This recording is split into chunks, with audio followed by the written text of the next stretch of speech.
The world, you ask yourself again, are we on the verge of an inevitable war? How far is Vladimir Putin willing to go? What will happen if a Russian fighter jet is finally shot down inside NATO airspace? These are questions that linger in the air and could define the course of global security in the coming months. In recent days, Putin has made it clear that he will not back down. After testing Poland and Romania with drones, he has now decided to raise the stakes and sent fighter jets. On September 19, outlets like The Guardian confirmed that 3 Russian Mikoyan Gurevich 31s crossed the Estonian border, entering NATO airspace. The interception was quick, just 12 minutes after detection, but the message was clear: Russia can enter whenever it wants. The European Union responded. Kaka described the episode as extremely dangerous. Ursula von der Leyen promised additional sanctions, and Brussels is preparing the 19th package of restrictions against Moscow. But as we've seen before, condemnations and sanctions are exactly what Putin expects. He gains strength by casting the West as the villain in his internal narratives, though the tone within Estonia differs. The Minister of Defense, Rano P. Vork, warned that the next MiGs might not return flying. The Prime Minister, Krisi Michael, went even further and revealed that rules of engagement are already in place to authorize shootdowns. Marko Mikkelsen from the Estonian Parliament was blunt. Next time, it will be 17 seconds, not 12 minutes, a clear reference to the 2015 case when Turkey, also a NATO member, shot down a Russian Su-24 just 17 seconds after the violation.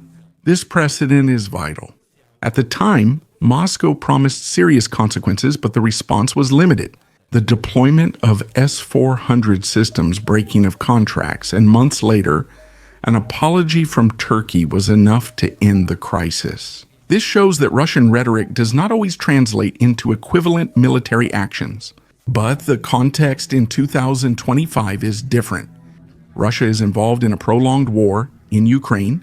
Its economy is suffering from sanctions, and alliances with China, Iran, and North Korea reinforce the narrative of global confrontation.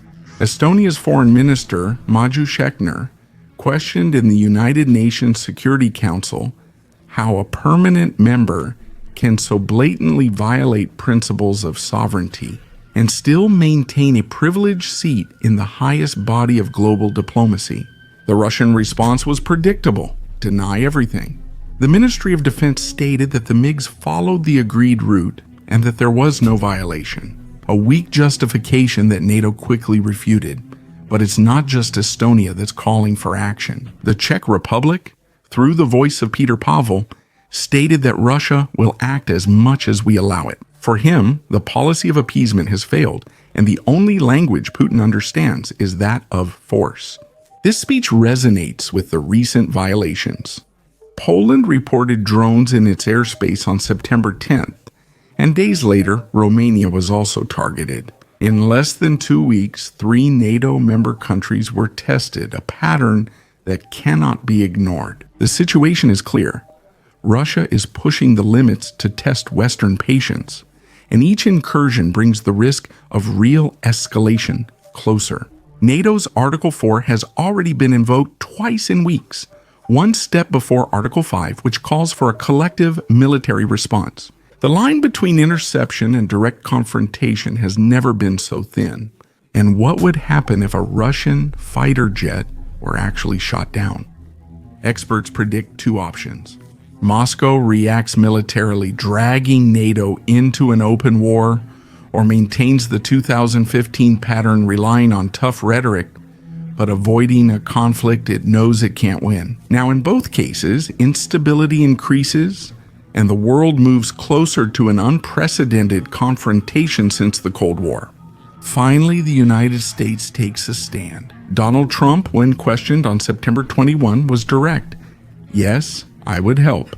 A short but clear message: Washington will not abandon its Baltic allies.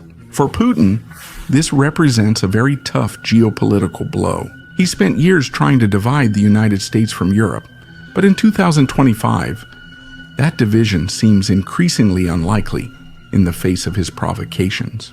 And so we return to the questions that open this video. Has Putin already passed the point of no return? NATO? Will they dare shoot down the next fighter jet?